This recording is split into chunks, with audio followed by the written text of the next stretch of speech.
Welcome to Sweet Life Beat Life. We hope this video helps. You start by selecting gear that favors lift and responsiveness.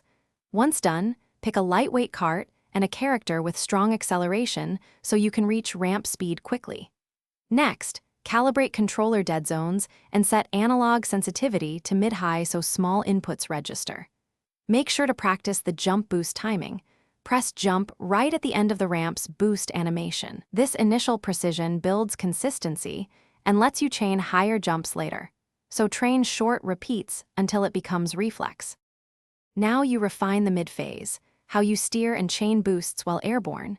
You want to use drift direction to shape your arc. Small tilt results in big lateral changes, so make those micro adjustments deliberately.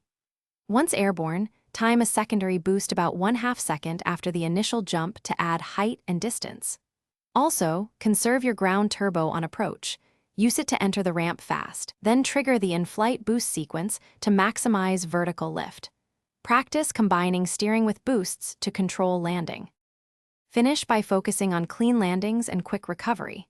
Aim to land slightly angled forward so the cart absorbs impact and preserves speed. This prevents bounce and keeps momentum. If you miss the timing, cut throttle for a beat and re-engage drift to regain control. This avoids spinouts. If problems persist, lower controller sensitivity by 5 to 10% and repeat short practice reps, noting errors. One troubleshooting tip: if jumps feel inconsistent, check controller dead zones and recalibrate before changing technique. Thanks for watching. Consider subscribing if we helped you.